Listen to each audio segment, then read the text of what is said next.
hincapié en que el derecho es un hecho o un fenómeno social, es decir, es algo que se está dando permanentemente en la sociedad. No es un ideal ni es una cosa que no sabemos dónde está, sino que es una cuestión que hacemos nosotros. Nosotros las hacemos, pero hay otras manifestaciones. Nuestras conductas, por supuesto, que conforman el derecho. Basta que ustedes salgan de sus casas y tomen un medio de transporte para que ya realicen una acción de tipo jurídica. Si compran, aunque compren pastillas, están haciendo un contrato de compraventa.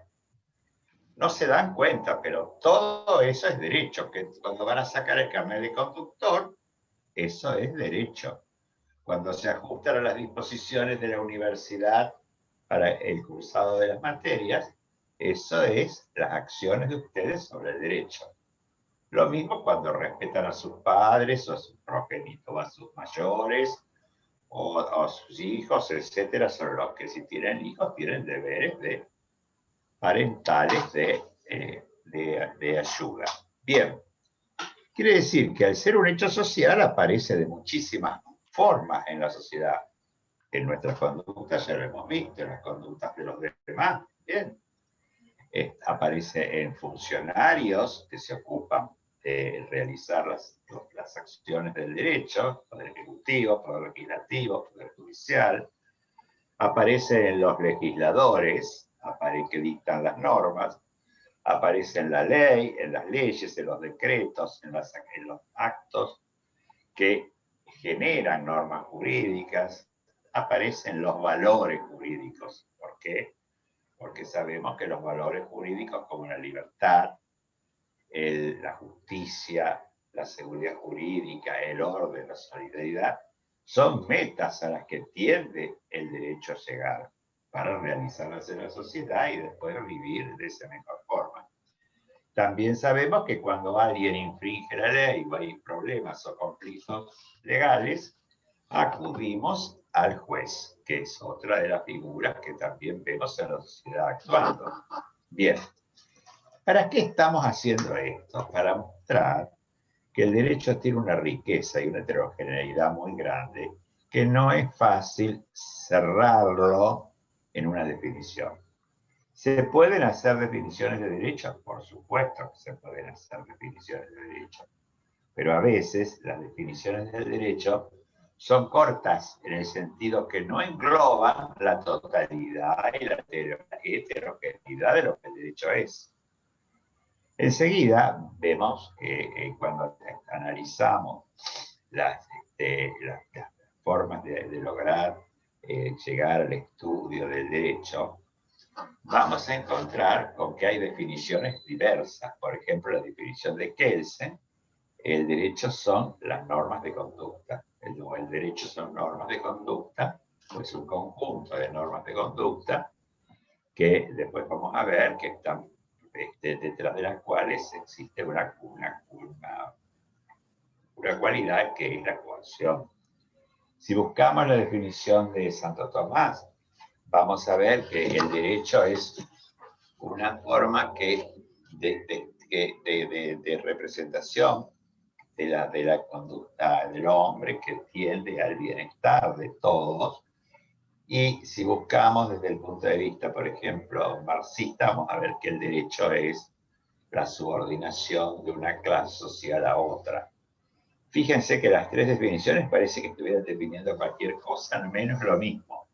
Y sin embargo, pretenden definir lo mismo. Entonces, para nosotros es tratar de no ceñirlo a ustedes en una sola definición. Ustedes después podrán encontrarla a medida que ustedes vayan viendo su propio sentir, sus propios aspectos, sus propias intuiciones acerca del derecho. A medida que ustedes vayan haciendo eso, pero nosotros por ahora, ¿qué hacemos? Nos empezamos a acercar a instituciones afines al derecho que también están en la sociedad. Por ejemplo, nos acercamos al Estado, nos acercamos a estudiar las normas jurídicas, nos acercamos a estudiar los valores, nos acercamos a estudiar poco a poco todo lo que está referido al derecho. Y así vamos intentando, mediante la definición de otras, o la conceptualización de otras realidades que confluyen y cooperan y colaboran con el derecho, vamos acercándonos hacia la heterogeneidad del mundo jurídico. En ese acercamiento, si ustedes vieron en el programa, ya a lo mejor vieron el tema de las acepciones de la palabra derecho. Yo lo menciono porque ya se dio la clase pasada. Que la palabra derecho puede ser usada de distintos modos. ¿Por qué? Porque la palabra derecho tiene el problema de la ambigüedad. Es decir, que puede tener diversas significaciones según el uso que uno le haga. Por ejemplo, podemos usar la palabra derecho como norma. En ese caso lo estamos usando en sentido objetivo. Es el llamado derecho objetivo. Es el derecho como norma. También lo podemos usar como facultad. En ese caso es el derecho subjetivo, el derecho como facultad, mi derecho. También podemos usar el derecho para referirnos al saber científico. Ustedes, por ejemplo, si se les pregunta qué estudian, podrán decir estudio derecho. Normalmente no dicen estoy estudiando saber jurídico o saber científico jurídico. Simplemente dicen estudio derecho, con la cual tienen otro uso de la palabra derecho. En otros contextos decimos, no hay derecho a que haya tanta pobreza en la Argentina. Ese no hay derecho implica una referencia a la justicia. Es injusto entonces que haya pobreza en Argentina. Pero decimos, no hay derecho. Ahí la palabra derecho está reemplazando a la palabra justicia. En el otro caso, a la ciencia jurídica, y anteriores a la facultad o al derecho objetivo, que ustedes saben que es el derecho como norma. Dejo esto y paso a otro tema que vimos también, que fue el tema de las perspectivas.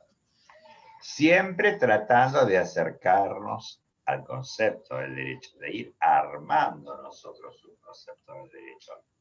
Entonces vimos que las perspectivas son según nos paremos en un lugar u otro. La mirada puede cambiar, de hecho cambia de acuerdo a donde nos miremos. Si ustedes están viendo, por ejemplo, un paisaje, no es lo mismo si lo están mirando de frente, si lo están mirando de costado, etc. Lo mismo pasa con una obra de teatro. Todos estamos viendo la misma obra de teatro, pero algunos la ven bien centrada, otros la ven de costado, según hayan podido realizar una entrada más o menos de más o menos valor, ¿no es cierto? Pero algunos lo van a ver bien derecho. Esas perspectivas distintas van a hacer que vean distintos detalles de la obra, que a lo mejor se les pasan a alguno que está en el otro sector. Eso suele pasar con el teatro, con el ballet, etc. Uno ve más ciertos aspectos. Bien, esa noción de perspectiva se puede pensar también para el derecho y ver cómo el derecho se puede ver desde un punto de vista estructural, desde un punto de vista funcional, desde un punto de vista valorativo y de un punto de vista argumentativo. Cuando nosotros miramos el derecho desde el punto de vista estructural, lo estamos mirando desde no el derecho como norma. Cuando hablamos de estructura del derecho, siempre hablamos de normas. Las normas son los elementos de esa estructura del derecho. Esa estructura es básica porque si no estuvieran las normas, la estructura de nuestro edificio jurídico lógicamente se caería. Así que nos preguntamos entonces cómo se integra el derecho, cuáles son las partes del derecho, qué son las normas, cómo se agrupan las normas, qué es el ordenamiento jurídico. Y yo les diría que casi toda nuestra materia es una materia que estudia los aspectos estructurales del derecho. Por supuesto que muchas veces vamos a hacer referencia a las funciones y a los valores que el derecho tiene y a la necesidad de emplear la argumentación jurídica. Pero estrictamente nuestra materia es una materia que quiere enseñarles a ustedes aspectos generales sobre las normas para que ustedes después puedan asimilarlos y llevarlos a cada una de las asignaturas que los esperan posteriormente en el curso de la currícula o de la carrera que ustedes han realizado. Tanto sea porque han escogido el derecho como la licenciatura en trabajo social o sociología o en humanidades, etcétera, etcétera. Pero siempre la materia les va a estar abriendo otras posibilidades para el futuro, para mirar las asignaturas que es continua. Bueno, la perspectiva estructural es esa, la que mucho vamos a ocuparnos nosotros. La otra perspectiva es la perspectiva funcional. Acá la pregunta es, ¿qué función cumple el derecho en la sociedad? ¿Cumple alguna función? ¿Cumple funciones positivas? ¿Cumple funciones negativas? ¿Para qué sirve? Y entonces, claro, cuando hacemos esta pregunta hay distintas respuestas. Por ejemplo, si miramos los libros de Marx, vamos a ver que no, que él ve que el derecho es una forma de dominación de una clase social sobre otra. No compartimos este concepto de Marx, sino, por ejemplo, el concepto funcionalista, por ejemplo, de autores como Max Weber, para quien el derecho implica la posibilidad de vivir en una sociedad ordenada, en una sociedad justa, en una sociedad posible, el desarrollo humano de la mejor forma posible y mediante la mayor protección normativa posible. Es decir, que cumpliría una función positiva, aun cuando puede ocurrir que a veces instituciones del derecho no cumplan esa función. Basta sí que el derecho sea positivamente, cumple una función positiva, aun cuando algunas instituciones no cumplen una función positiva. Por ejemplo, las cárceles aparentemente no cumplen una función positiva, porque en lugar de educar y reeducar a las personas que tienen ingresadas, se dan ciertas situaciones que hacen que a veces esas personas salgan sin la educación que el sistema pretendía y por lo tanto puedan volver a cometer delitos o a reincidir en el mismo delito que hubieran cometido, ¿no es cierto? De modo que no podemos decir que la cárcel esté en este momento cumpliendo una función óptima, sino tendríamos que poner una función negativa, disfuncional. Es complicada la situación, pero bueno, no es un tema que nosotros tenemos que estudiar, sino que lo estamos hablando ahora como ejemplo. La perspectiva valorativa, en tercer lugar, va a enfocar al derecho, pero enfocado desde el punto de vista de los valores jurídicos. Es decir, la pregunta es, ¿qué fundamenta a los derechos? Bueno, a los derechos los fundamentan los principios y valores jurídicos. Nosotros entendemos que además de los aspectos estructurales hay que tener en cuenta los principios y valores jurídicos en la conformación del derecho. ¿Por qué? Porque el derecho responde a valores y esos valores, ustedes saben que son los que permiten una convivencia ordenada y una convivencia útil y la posibilidad de que tengamos certeza acerca de cuáles son las normas de que tenemos que cumplir, cuáles no, y qué nos ocurriría si en caso de que no cumpliéramos alguna norma. Bien. Luego tendríamos que vemos el derecho como argumentación. El derecho como argumentación es mirar al derecho frente al conflicto. Siempre que hay una argumentación hay un conflicto, la necesidad de resolver un conflicto. Y el derecho cumple esa misión de resolver los conflictos. Resolver los conflictos por medio por medio de razones, por medio de argumentación. Por eso, la teoría de la argumentación se encarga del estudio de las argumentaciones. Generalmente se estudian las argumentaciones que los jueces realizan en sus sentencias, es decir, la argumentación judicial. Pero la argumentación tiene campos diversos. O sea, argumenta tanto en la creación como en la aplicación del derecho. Los propios alumnos, ya saben ustedes, que tienen que argumentar sus respuestas, es decir, para establecer si debidamente han comprendido, por ejemplo, un determinado concepto. Bien. Después ingresamos decididamente en la parte estructural. ¿Por qué? Porque si ustedes ven el programa, pensamos el derecho como un conjunto de normas de conducta.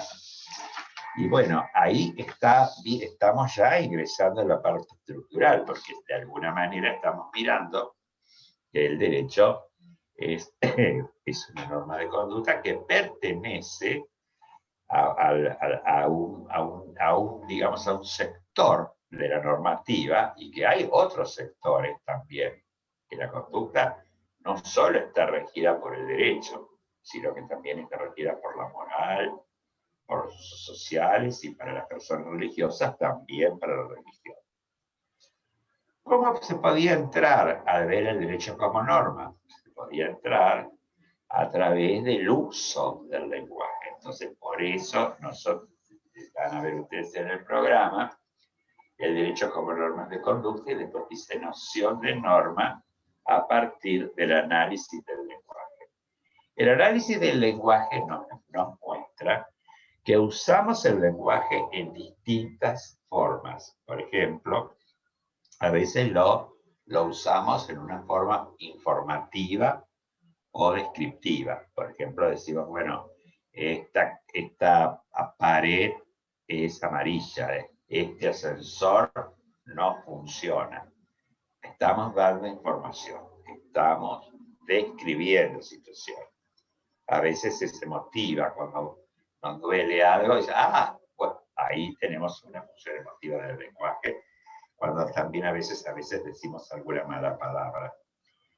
El lenguaje también tiene una función interrogativa, es decir, uno pregunta, dígame, ¿por dónde se va a Rincón? Entonces ahí está usando una manera interrogativa. También tiene el lenguaje una función operativa o ejecutiva. Por ejemplo, cuando un político jura, dice, juro decir la verdad, bueno, allí está, al mismo tiempo que está jurando, está asumiendo una responsabilidad en un cargo importante en el Estado, ¿comprenden? Por eso es operativa o ejecutiva, porque en el mismo momento que habla, se consagra el señor como con el grado, con el título, con la categoría de la designación por la cual está jurando. Bien. La última es entre otras que podrían existir, pero la última, la que nos interesa más a nosotros, fue la función directiva del lenguaje. ¿Por qué?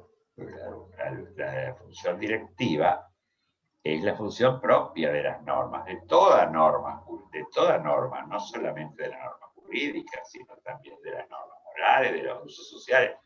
Todas las normas van dirigidas a alguien para imponer una acción o para no permitirle una determinada acción, por ejemplo, pero todas van y tienen el interés de provocar un comportamiento. Por ejemplo, la moral tendrá el interés de provocar un comportamiento bueno, el derecho a un comportamiento justo, etc. Y los usos sociales, un comportamiento decoroso, etc. Así que de acuerdo de donde van surgiendo las normas, van teniendo esa finalidad, una finalidad determinada, pero siempre de carácter directivo. El lenguaje directivo se puede usar con distintas fuerzas, se puede usar, digamos, solapado para preguntar, por favor, me cierra la puerta, estoy usando el lenguaje directivo, porque en realidad lo que estoy mandando es la directiva cierra la puerta. Cualquiera que sea la forma en que se use el lenguaje directivo, tengamos en cuenta que la forma más fuerte son las normas jurídicas. ¿Por qué? Porque no solo usan el lenguaje directivo, sino que dentro del lenguaje directivo usan lo que se llama el lenguaje prescriptivo, porque prescriben, ¿no es cierto? Prescriben conductas. Bien. Entonces recuerden siempre que cuando lleguen para el uso del lenguaje es posible encontrar al derecho también como norma, y es posible mostrar que el lenguaje, las normas, se enuncian en un lenguaje directivo y más precisamente en un lenguaje prescriptivo. Bien, ahora según el programa tendríamos que dar el derecho y el Estado. ¿Por qué? Porque la noción de Estado es una noción que va a ser muy importante, porque ustedes comprenden que el derecho está surgiendo del Estado. Es decir, que la mayoría del derecho vigente emerge del Poder Legislativo, ya sea del Poder Legislativo Nacional, del Legislativo Provincial, hasta de las municipalidades, pero siempre eso es que son normas que están surgiendo del Estado. El Estado es un elemento muy importante frente al derecho. Crea las normas, lo cual no es poco, ¿no? Entonces se da ahí una relación muy importante entre derecho y Estado, que la vamos a ver ahora. Habíamos dicho con María Jesús que a lo mejor lo iba a dar ella, no sé. Sí, sí, ahora para ser un poco más dinámico lo vamos a, Bueno, entonces. tomo el micrófono. Pero ¿sabes qué, Eloy? Mientras vos... ¿Cómo? Sí, pero no vuelvas atrás, porque No, nada. Por eso, mientras vos hacías esta introducción, que viene bien porque recapitula todo y ordena, y a su vez invita a ir siguiendo el programa, con lo que insistimos siempre, que ustedes estén ubicados en el programa. Entonces, según el programa, el punto que sigue, o el desarrollo que sigue, en plan de construir la idea de qué es el derecho, es ahora pensarlo en relación a otro concepto fundamental, que es el del Estado. Pero quería hacer una aclaración, Eloy, que mientras vos estabas hablando, los chicos en el chat planteaban una inquietud, porque tienen, parece, un WhatsApp común, bueno. y resulta que, claro, llegamos a el tope de 300 participantes. Estas cuentas premium tienen una capacidad máxima que es 300, y parece que tenemos muchos más, algunos más alumnos que 300, que no pueden ingresar al aula. Es el problema que tenemos. Por eso, y por otras cuestiones más, nosotros grabamos estos encuentros y enseguida Manuel, que es el encargado de colgarlo en el aula, trata de hacerlo enseguida la misma noche, generalmente está este material grabado. Entonces, lamentablemente, los que por cuestión de cupo no pudieron ingresar, pueden verlo en diferido unos minutos, unas horas, ¿entienden? Bueno, no es tan grave, digamos. Además, no, Para que ustedes lo compartan en el WhatsApp a los chicos que ahora están queriendo entrar y no tenemos asistencia. Ahora, María Jesús, si vos me permitís, quiero recordar que hay que navegar en el sitio de los temas y ver, por ejemplo, que en el plan de trabajo 1 tienen mucho que hacer, además de la clase. A lo mejor les cuesta más si no tienen la clase, pero de todas maneras, aunque no hubiera una clase con la presencia nuestra como hay ahora, ¿no es cierto? Está todo un material muy importante, con cuadros, con el texto del libro, que con eso ustedes pueden, si no tienen suerte un día o no puede ver la grabación, navegando pueden ustedes encontrar muchísimo material que les va a servir para estudiar, sobre todo el libro en su nueva edición. Eso simplemente quería acotar para que no crean que están absolutamente desvalidos, pobres, los que no pudieron entrar, pero a lo mejor no pudieron entrar porque vinieron tarde. Pero bueno, eso suele ocurrir las primeras clases, después se empieza a aflojar y y aparecen menos. Además, no nos olvidemos que aparecen alumnos que no aparecen, ¿eh? Es decir, que suponemos que nos están escuchando, pero que pueden ni siquiera estar, porque lo único que está es el nombre, ¿me comprenden? Así como nosotros vemos que, por ejemplo, está Victoria Sordero, Analía Esquivel, Valentín, Valentín Reynoso, que me escribiste también los otros días, me parece, que lo veo que está, María Villega, hay muchos que están, ¿qué tal? Pero cuidado, hay algunos que tienen una foto, otros tienen un nombre, de modo que es una lástima porque a lo mejor algunos quieren entrar y no pueden hacerlo porque hay algunos que han entrado para dejar una foto. Claro, eso, pero como no se preocupen porque nosotros no tomamos registro de quiénes están y quiénes no están. No va a estar, no entre y que pueda presenciar en vivo. O si no, bueno, ya les digo, en unas horas tienen la clase ahí misma en el sitio del ambiente. Así que bueno, no sé, compártanlo por favor en su grupo de WhatsApp.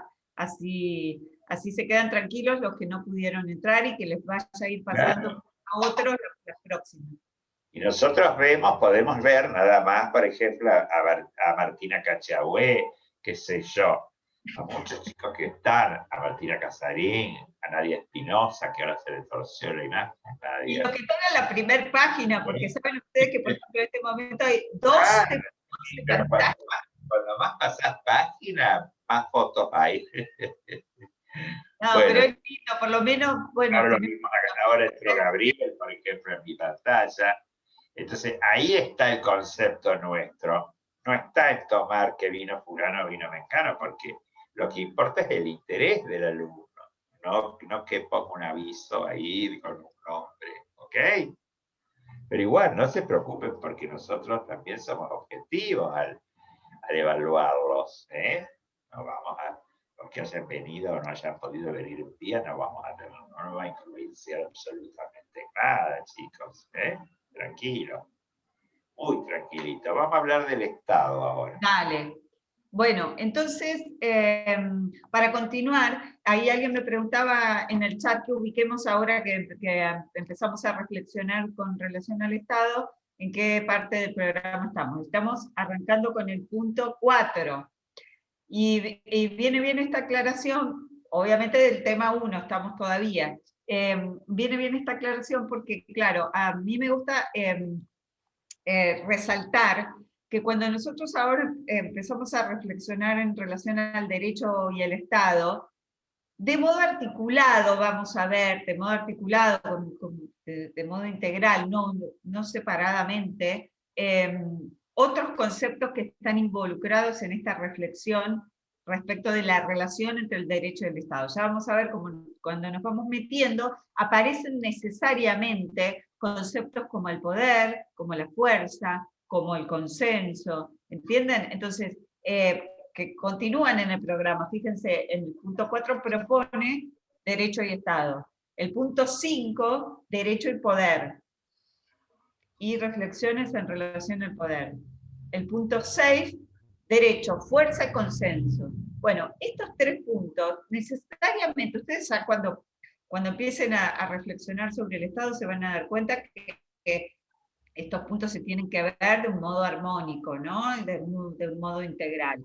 Entonces, eso es lo que un poco les propongo y tenganlo presente cuando lo trabajen ustedes al analizar los materiales. Bien. Algunas cuestiones en general vamos a reflexionar en este ratito en relación a este tema que involucra estos conceptos. Primero, quiero preguntarles, ¿por qué suponen ustedes que nosotros estamos ahora ocupándonos del Estado? Es un concepto que ya les digo, que es central, que ustedes lo van a llevar a la idea de Estado, la van a tener presente en un montón de situaciones de la carrera, ni hablar los que estudian licenciatura en ciencia política, pero todos los alumnos de las distintas carreras que pueden estar acá. Pero ¿por qué nosotros ahora parece una reflexión del Estado? Porque nosotros estamos planteándonos la pregunta, ¿qué es el derecho?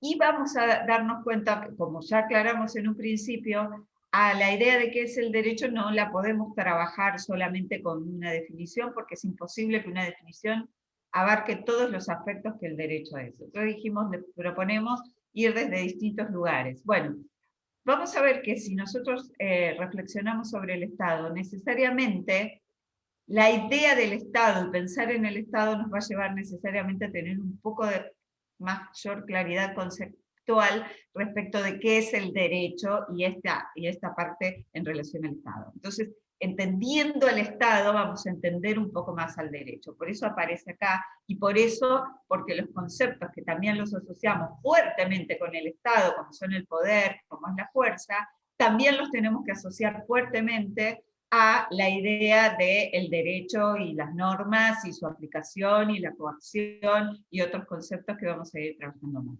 ¿Estamos? Entonces, ¿qué es el Estado? Va a pasar como pasa con el derecho. Van a encontrar muchísimos conceptos de Estado, muchísimas definiciones de Estado, y que quizás encuentren que difieren entre sí.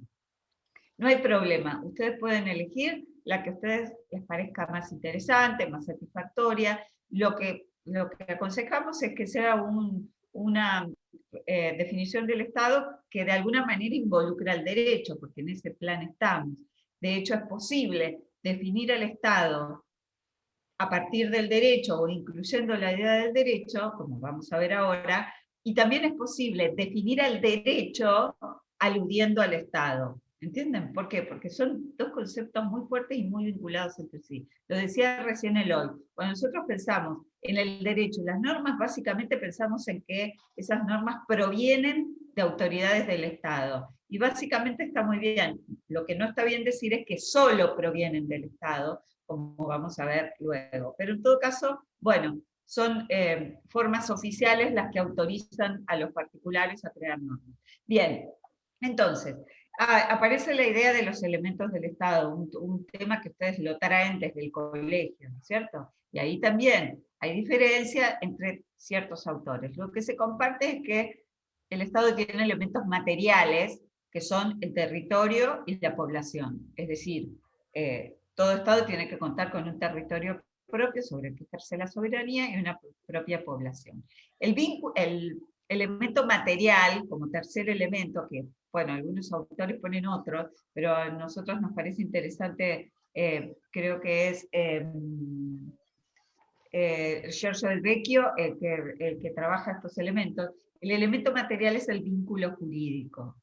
Y ahí aparece el derecho, se imaginan ustedes. A ver, cuando habla de vínculo jurídico, piensa en que sobre ese territorio y toda esa población, lo que tienen en común es un derecho, todo un conjunto de derechos y deberes que tienen en común esa población y que se va a ejercer, o va a regir, mejor dicho, sobre ese territorio. ¿Lo ven? Entonces, de un modo más o menos articulado los elementos del Estado. Sintéticamente, no nos quedamos acá. Ustedes trabajan este tema por el libro, por otra bibliografía, no es un tema complejo, pero lo interesante es que ustedes piensen que nosotros acá estamos reflexionando respecto del Estado en relación al derecho para entender un poquito mejor lo que es el derecho. Entonces, como les decía, definiciones de Estado van a encontrar muchas.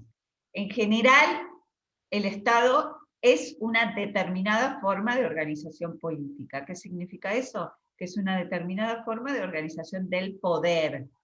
En nuestro caso, nosotros podemos pensar en que, bueno, nuestro Estado está organizado en tres poderes, con ciertas características, vivimos en un Estado democrático constitucional, etcétera, etcétera. Entonces, si nosotros pensamos el Estado como una determinada forma de organización política, pensamos enseguida en cuál es la organización política del Estado argentino. En tres poderes, republicana, etcétera, etcétera, que bueno, por supuesto que seguramente ustedes ya lo manejan y que vamos a ocuparnos en otro momento. Ahora, esa determinada forma de organización política que de un Estado a otro puede diferir, esa organización política dispone de un orden jurídico, y ahí aparece la presencia del derecho en el concepto de Estado, cuya observancia está garantizada por la posibilidad del uso de la fuerza para el cumplimiento de esas disposiciones. A ver, vamos de nuevo. O si quieren lo miramos en una placa. El Estado es una determinada forma de organización política que dispone de un orden jurídico. Fíjense ahí cómo estamos definiendo al Estado en relación al derecho, diciendo que el Estado es una organización de poder que dispone de derecho, de normas, cuyo cumplimiento o cuya observancia se garantiza a partir de la posibilidad del uso de la fuerza para hacer cumplir esas disposiciones o para imponer sanciones. ¿Qué piensan ustedes? A ver, las normas de las que dispone el Estado, que son el derecho de ese Estado, no depende de cada individuo cumplirlas o no cumplirlas. Bueno, un poco sí, frente a las normas el individuo puede no cumplirlas. Ahora, toda esa organización del poder implica que ese Estado dispone de la posibilidad de ejercer la fuerza para hacer cumplir ese orden jurídico. ¿Estamos? Miren, les voy a compartir pantalla con algún concepto. Ya les digo, ustedes pueden elegir otro concepto. Bueno, acá lo que ven en esta placa es lo que les decía, que todos estos conceptos, de alguna manera, los tenemos que ver de un modo integral. Y esta es una posible, ¿se ve, no es cierto? Una posible definición del Estado. Es una forma de organización política, por eso lo tratamos de dividir en renglones como para que ustedes vayan reflexionando sobre esas distintas afirmaciones. Es una determinada forma de organización política. ¿Qué es esto? Que se organiza el poder, se distribuye el poder, se establecen atribuciones a los distintos órganos, etc. Que dispone de un orden jurídico. En esta segunda afirmación tenemos la invocación al derecho. Todo Estado tiene su propio orden jurídico. Ese orden jurídico que decimos es el que tienen en común toda su población y que se aplica soberanamente en todo el territorio, que son los elementos, en el que se distribuyen órganos con competencia para la creación y aplicación de normas. Si yo les dijera qué órgano del Estado es el que tiene competencia para la creación de normas, ustedes seguramente inmediatamente me dirían, es el Poder Legislativo, que es el órgano del Estado que tiene precisamente la función de crear normas, crear leyes. Y competencias también para la aplicación de normas. ¿Y qué órgano del Estado, qué poder del Estado dirían ustedes que es el que aplica las normas para resolver casos concretos, listos, etcétera? Pensarían enseguida en los jueces, como reflexionábamos los encuentros pasados. Asociamos el derecho a jueces, a la idea de un conflicto que no se puede resolver entre particulares, aparece el Estado con ciertos funcionarios que van a decir quién tiene el derecho, quién tiene el deber. Bien, y aplicación de normas, el Poder Judicial. Y miren esta última parte, en donde cómo aparecen esos otros conceptos. Detentando el monopolio de la fuerza para garantizar su cumplimiento. Entonces, toda esta organización, toda esta distribución de competencias, la existencia de normas, la existencia de órganos que la aplican, etcétera, etcétera, tiene una institucionalidad que consiste en que todo eso está respaldado por la amenaza y posibilidad del uso de la fuerza para garantizar su cumplimiento.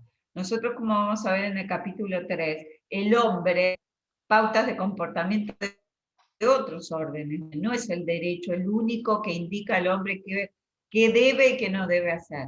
Ahora, las normas jurídicas provenientes del derecho sí son las únicas que pueden ser impuestas por la fuerza. Entonces ahí aparece otro de los conceptos que yo les mostraba acá. Necesariamente cuando hablamos de derecho tenemos que hablar de poder y tenemos que hablar de fuerza. ¿Está? Bien. Entonces, bueno, dejemos eso así.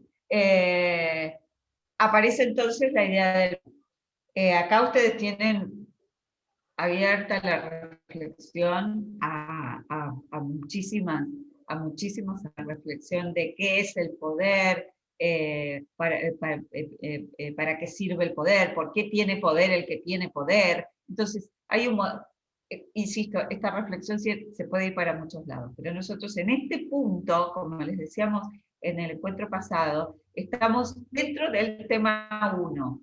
En el tema 1 nos proponemos construir la idea de qué es el derecho. Entonces, en este punto estamos viendo el Estado en relación al derecho para comprender mejor qué es el derecho. Entonces, las reflexiones que vamos a dirigir ahora en relación al poder como un concepto aplicado, que esté dirigida a ese punto. Si nosotros estamos estudiando la democracia, porque estamos estudiando otra cosa, y seguramente vamos a estudiar el poder, seguramente nuestras reflexiones van a ir por otro lado, cómo se construye el poder en democracia, cómo se legitima el poder en este sistema que es la democracia, por darles un ejemplo. Bueno, nosotros ahora el poder lo analizamos en relación a pensar en qué es el derecho y qué es el Estado.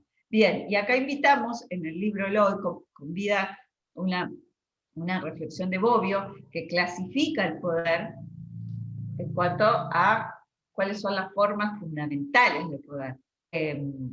Digamos, tipos, creo que Bobbio llama tipos fundamentales de poder. Dice, básicamente podemos distinguir dos tipos de poder.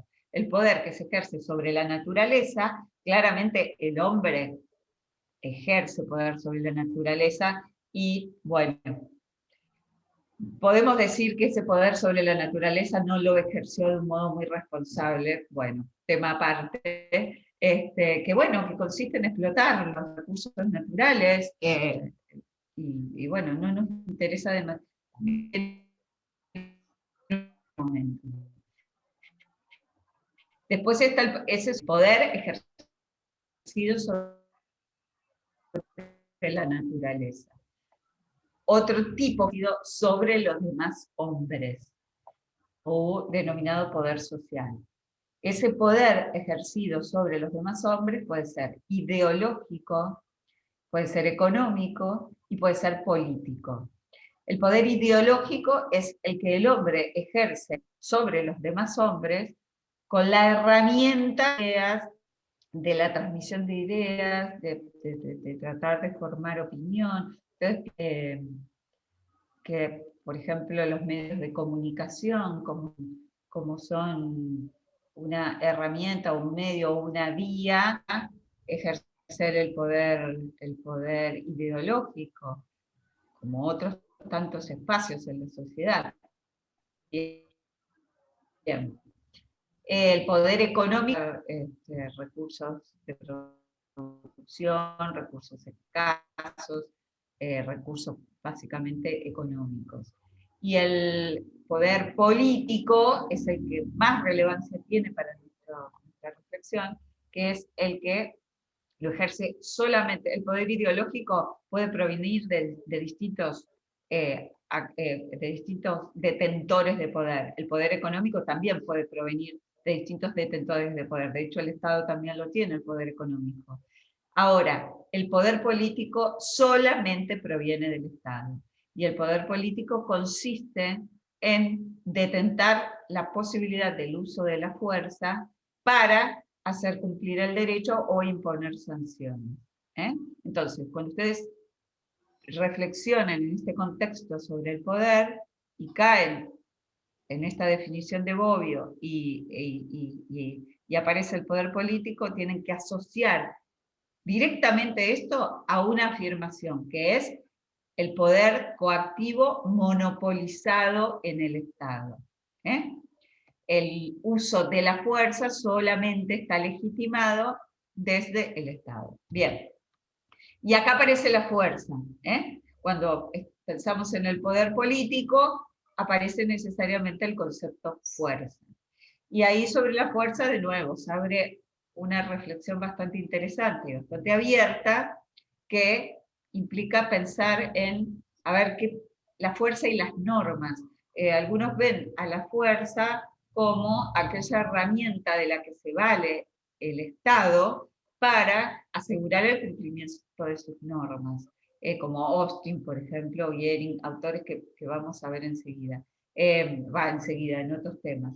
Eso es lo que se denomina que ven una conexión externa del derecho con la fuerza. Significa que la fuerza es algo que está ahí y que el derecho a través del Estado usa o se vale como herramienta para un determinado fin, que es asegurar el cumplimiento de su orden jurídico. Conexión externa. Ahora lo van a entender mejor cuando vea otra mirada, que es la de Kelsen, de nuevo aparece aquí. Kelsen dice, las normas del derecho, las normas jurídicas, lo que hacen es regular el uso de la fuerza en distintas situaciones jurídicas, previendo sanciones, estableciendo conductas antijurídicas, etcétera, etcétera. Entonces ahí Kelsen ve más una conexión interna en relación a pensar la fuerza con relación a las normas. La fuerza es el contenido de las normas. ¿Se dan cuenta por qué es la conexión interna? Afirma que las normas regulan su contenido, consiste en regular el uso de la fuerza en distintas situaciones que se consideran transgresiones jurídicas. ¿Ves la diferencia? Bueno, nada, les tiramos estos disparadores como de reflexión. Ustedes pues trabajan los materiales, trabajan otros materiales. Pero fíjense cómo son conceptos fuertemente vinculados a la idea del derecho y a la idea del Estado. Entonces, del poder nos fuimos a la fuerza. La fuerza aparece como un elemento fundamental que decimos, bueno, a ver, si bien no podemos confundir el poder con la fuerza, porque el poder es una idea muchísimo más amplia, bueno, es un elemento fundamental para establecer como es que para garantizar el cumplimiento del derecho. Ahora, no solamente el derecho se vale por la fuerza. Un derecho que se vale solamente por la fuerza, lo asociamos a la idea de un régimen totalitario, que no establece un orden jurídico a través del consenso o a través de mecanismos de participación, sino un poder que seguramente se consiguió con la fuerza, no con legitimación de origen, y que, bueno, pretende sostener ese orden jurídico por la fuerza. Eso no es la idea del derecho que, por supuesto, y felizmente estamos acostumbrados ahora a vivir. La fuerza no es lo que sostiene al derecho. Lo que sostiene al derecho es el consenso. ¿Qué es el consenso? La aceptación, la idea de adhesión que la generalidad de los individuos tenemos a vivir en un estado en donde se regulan las libertades, así como aceptamos que nuestra libertad en un punto se vea restringida, porque cuando vivimos en sociedad no tenemos libertad absoluta, aceptamos esa idea de regulación, de restricción de ciertas posibilidades, a la vez que los demás también la tienen, y que conseguimos otros valores a través de esta regulación. Eso es el consenso, la aceptación generalizada, la adhesión a un régimen jurídico. Y ese elemento es fuerte en el sentido de que entendemos fuerte la fuerza, pero no es el elemento con el que nosotros podemos decir que sostiene un ordenamiento jurídico, un orden jurídico en una sociedad. Es el consenso. Cuando falta el consenso, bueno, seguramente no estamos hablando de un régimen democrático, que quizás es el mejor sistema de organización política que conocemos. ¿Por qué? Porque sus precondiciones implican la idea de que la mayoría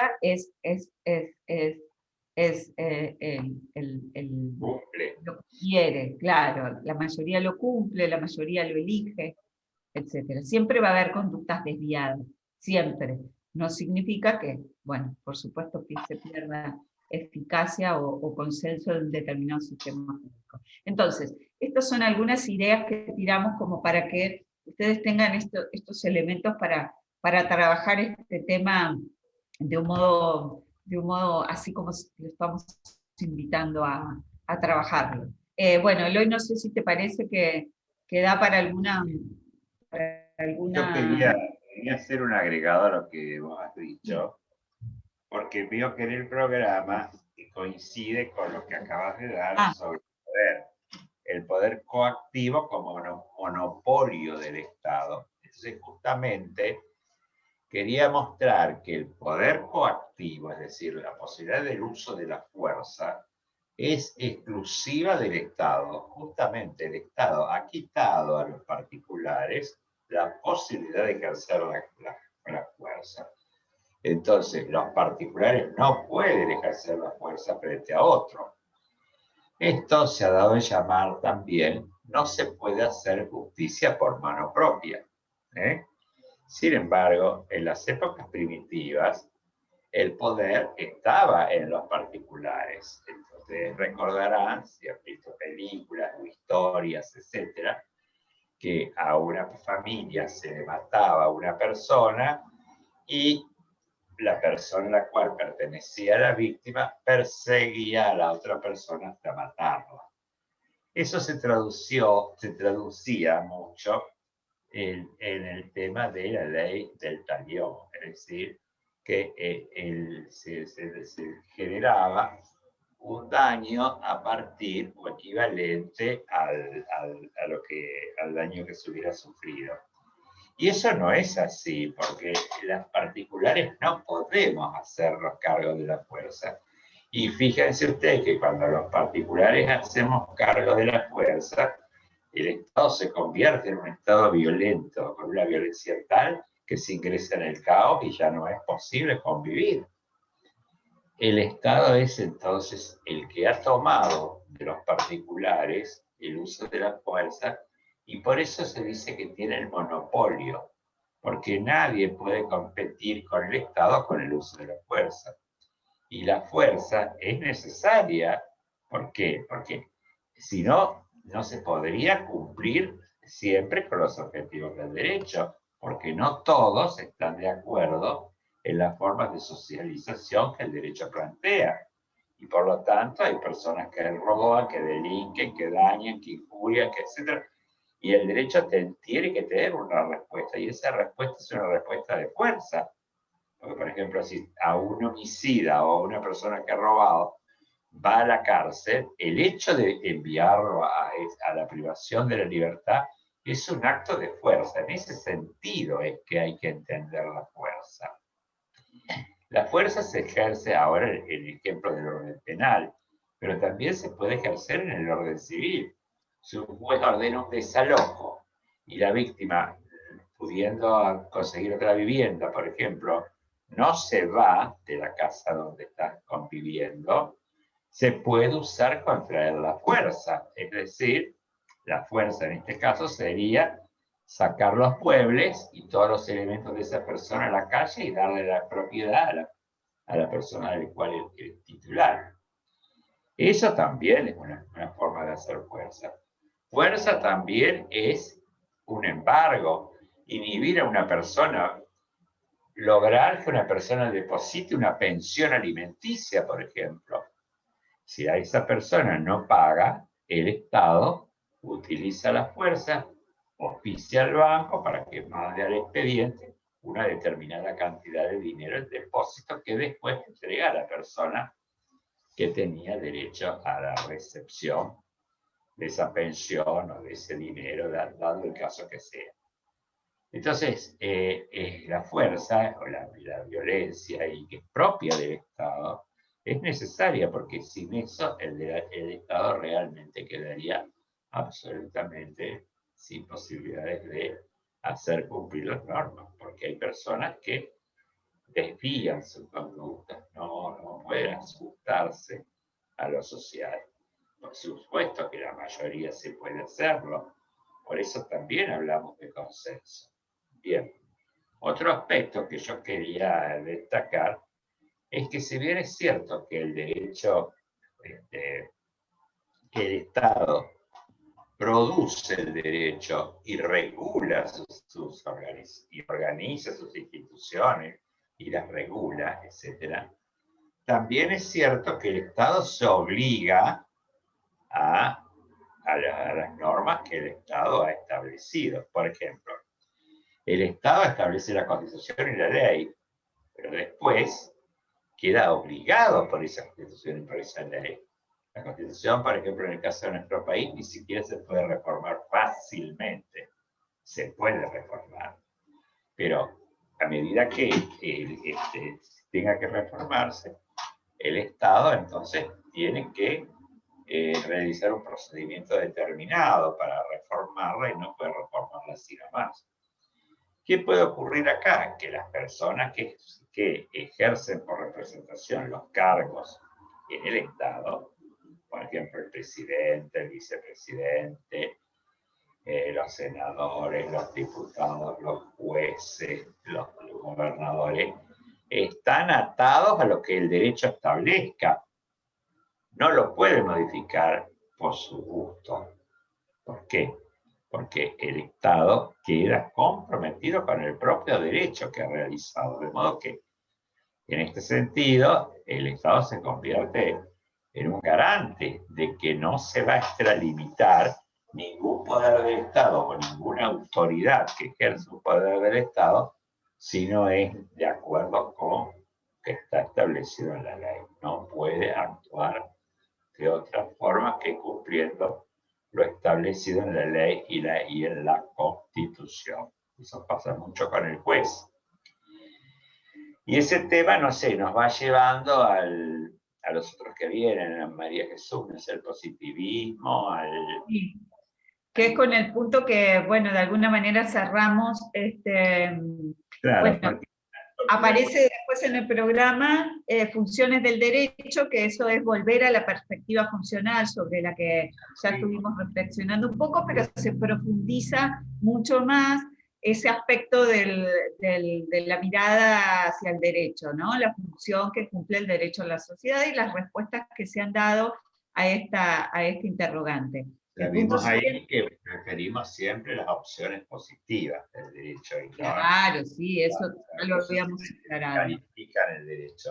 Claro. Y después aparece el derecho y valor. Y después aparece el derecho y valor, que implica, así como el punto funciones del derecho implicaba volver a la perspectiva funcional, el punto siguiente, que es el 8, derecho y valor, implica volver a la perspectiva valorativa. ¿Recuerdan? Entonces, ordénense así ustedes. Y ahí aparece una reflexión más profunda sobre este aspecto del derecho, que es la idea de que sus normas tienden a realizar valores. Atrás de toda norma, el derecho está pensando en cumplir algún valor. Aún las normas que a ustedes les puedan aparecer despojadísimas de algún principio fundamental o de algún valor, como es se debe estacionar a la derecha,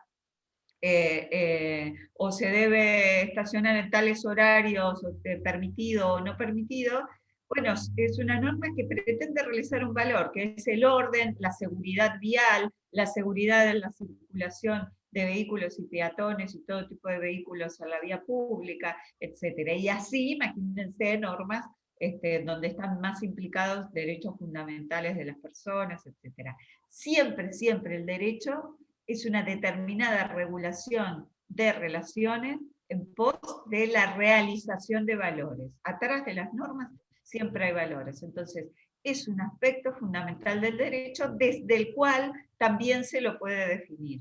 Y ese es el aspecto que toma la perspectiva valorativa que vimos al comienzo del tema 1. Entonces, este punto lo que pretende, así como el anterior pretendía profundizar la perspectiva funcional, este punto 8 pretende profundizar la perspectiva valorativa. Y en relación al concepto del derecho, después nosotros, en relación a los valores jurídicos, vamos a dedicar todo el tema 12. Imagínense si no es un tema fundamental en plan de reflexionar sobre el derecho y la teoría del derecho. Nuestro programa cierra con el abordaje a los valores jurídicos. Así que, bueno, ordénense de ese modo. Y finalmente, entonces, en propósito de preguntarnos qué es el derecho, cerramos este capítulo 1, o este tema 1, mostrando cómo a lo largo de la historia se ha respondido a la pregunta ¿qué es el derecho? Haciendo una separación en dos grandes respuestas que han acompañado la reflexión filosófica acerca del derecho desde la antigüedad y un poco hasta el día de hoy, un poco no, hasta el día de hoy, quizás con la dimensión de los derechos mentales, lo que es natural, pero bueno, es como que sigue presente esa idea de la respuesta de qué es el derecho desde dos visiones polémicas, como las llamamos en el programa. No sé, Eloy, si te parece que Sí, comparta sí. unas diapositivas, ¿querés hacer alguna reflexión? Empezamos a poner alguna diapositiva, pero ya voy ahora, les cuento yo algo, empiezo a hablar yo de Dale, positivismo y un naturalismo, pero anda buscando bueno, diapositivas porque exacto. Ahí aparece. acá tienen, ¿ves? Ahí tienen algunas, está bien. Bueno, sí, pero vamos a, esta vez, digamos, viéndolo desde dos puntos de vista. El naturalismo, que se divide en realismo clásico y un naturalista, y un naturalista racionalista, según sea de cariz o de procedencia religiosa, como el realismo clásico, y según sea de los autores que sostienen las tesis racionalistas en el naturalismo racionalista. El positivismo jurídico, por otra parte, se vio en algún momento como positivismo ideológico o como positivismo metodológico. Y Kelsen es el principal autor en la teoría pura del derecho. No sé si hay alguna otra cosa, porque Sí. esto me parece que... Claro, esta, lo que muestra es las dos grandes visiones, ¿no es cierto? Entonces, bueno, vamos rápido. Recién vi un naturalismo, derecho natural y derecho positivo. Está buena la imagen, porque claro, la imagen parece una casita donde el derecho positivo está abajo y el derecho natural está arriba. ¿Por qué? Porque la idea es que siempre el derecho natural se sobrepone al derecho positivo. A ver si hay alguna otra que me interesa. acá es como las dos grandes Esto sí, aplicaciones que hace el esto es lo más importante del naturalismo. ¿Por qué? Porque los naturalistas consideran que existen principios morales de justicia universalmente válidos y asequibles a la razón humana.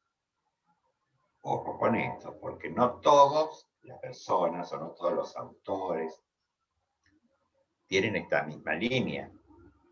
Hay autores que entienden que los principios morales de justicia son relativos, no universales ni válidos para todos por la razón humana. Entonces, esto hace que ustedes vean que siempre que hablamos de naturalismo, hablamos de que existan principios morales y de justicia universalmente válidos. Quiere decir que un sistema normativo, y es el segundo, un sistema normativo o una norma, no pueden ser calificados de jurídicos si contradicen los principios morales o de justicia que están establecidos en el naturalismo. Entonces, el derecho positivo en este sentido sería injusto si contradice una norma del derecho natural. Ahora bien, tenemos que decirle que si bien es cierto que el naturalismo tiene una procedencia y una histórica importantísima que ya comienza con Grecia y con la literatura griega, por ejemplo, en la obra de Sófocles, y que sigue en Roma, y va a ser muy importante en la Edad Media con Santo Tomás de Aquino, y ya lo había sido con San Agustín, y que va a seguir hasta nuestros días con autores que consideran que efectivamente existe un derecho por sobre el derecho positivo que se llama un derecho natural y que debe ser cumplido. Y además hay un poco que además que eso llega hasta nuestros días, de alguna manera influyó enormemente en la Constitución. La Constitución plantea que Dios es el sentido que le da a la razón y a la justicia. Entonces se está planteando ahí un naturalismo. Y internamente, nosotros, nuestra cultura, a veces tiene la intuición de que efectivamente tenemos derechos que están por sobre el derecho positivo, es decir, que los tendríamos aunque no existiera derecho positivo. Por ejemplo, el derecho a la vida, el derecho a procrear, el derecho a formar una familia, el derecho a supervivir, a cuidar, a no ser dañado por lesiones, etc. Bien, la libertad de prensa, la libertad para circular, que la gente considera que eso es algo que lo tiene, aunque ningún legislador se lo hubiera dado. Es una idea vulgar, pero es una idea que tiene una raíz muy fuerte en los teóricos del naturalismo. La gente piensa, bueno, no, la vida a mí me la dio Dios, no sé quién me la dio, pero a mí el Estado no me la quita. Yo le preguntaría a un ateo a ver si considera que las autoridades pueden quitarle la vida, aunque Dios no se la haya dado a él. Van a ver ustedes que va a decir, no, yo tengo un derecho natural, que lo tengo porque es propio mío. Entonces aparecen los derechos naturales como propios del sujeto. Entonces, eso hay que tenerlo muy en cuenta. ¿Por qué? Porque el naturalismo considera que el derecho natural está por sobre el derecho positivo. Esos principios deben ser cumplidos, aun cuando el derecho positivo no los cubra, aun cuando el derecho positivo no los garantice, no los proteja. Entonces dice, nadie puede quitarnos la vida. Yo le decía, y como le decía el Sófocles, que le decía Antígona a Creonte. Nadie puede disponer que mi hermano quede insepulto, porque Dios lo estableció. Entonces eso nadie lo puede tocar. Y eso es también algo que está digamos, en nuestras sociedades también presente. Lo que ocurre